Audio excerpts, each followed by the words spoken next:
So here's that dual process model of forgiveness. And even right now, as you're listening to this, I want to give you a moment to think about your own experience of forgiveness, whether that is an experience in the past because you're on the other side of this right now, or maybe you're in the middle of it right now. And I want you to just think about that oscillation between connection and disconnection. I want you to think about what each has felt like. And as I do this, I certainly don't want to keep you from having to do the reflective work yourself, but I want to provide you with what I often hear anecdotally from the folks I work with in my office. So a lot of betrayed partners, they long for the connection, they long for it, and yet they fear it.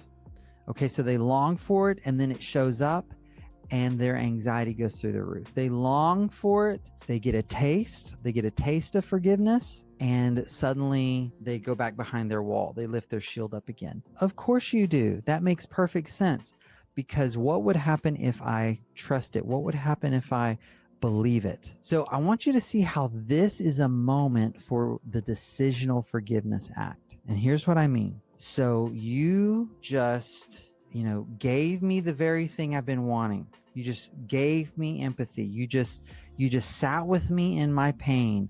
You just attuned to me. You just took ownership of your behavior. And I just connected with you. I felt the connection with you as you did it. And that scares me and my wall goes up.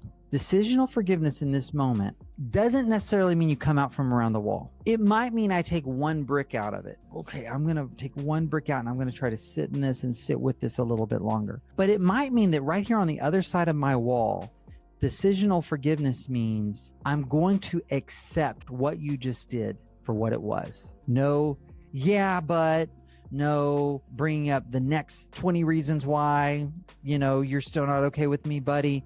But in this moment, that felt different, genuine and real. It is threatening to me.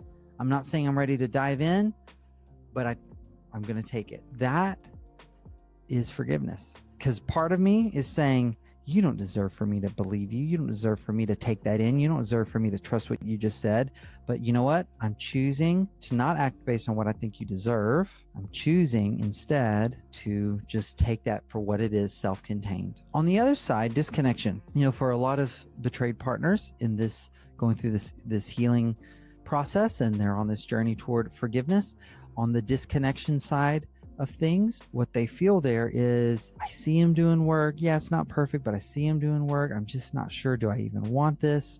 Feel some ambiguity here. Ambiguous about the relationship, ambivalent about the relationship.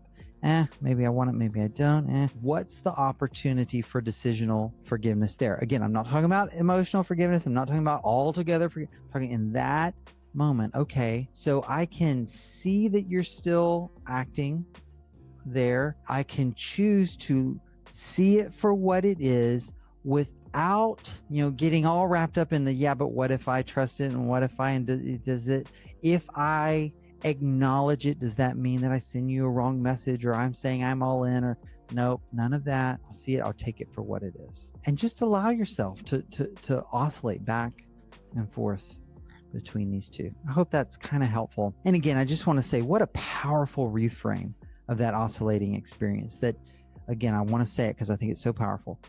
Disconnection is not losing ground in moving toward forgiveness. It is part of the process.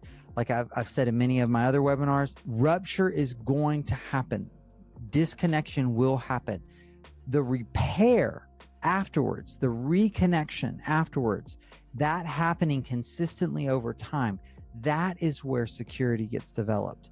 That is where we begin to, at a level of our nervous system, trust that we're going to be able to navigate these hard times.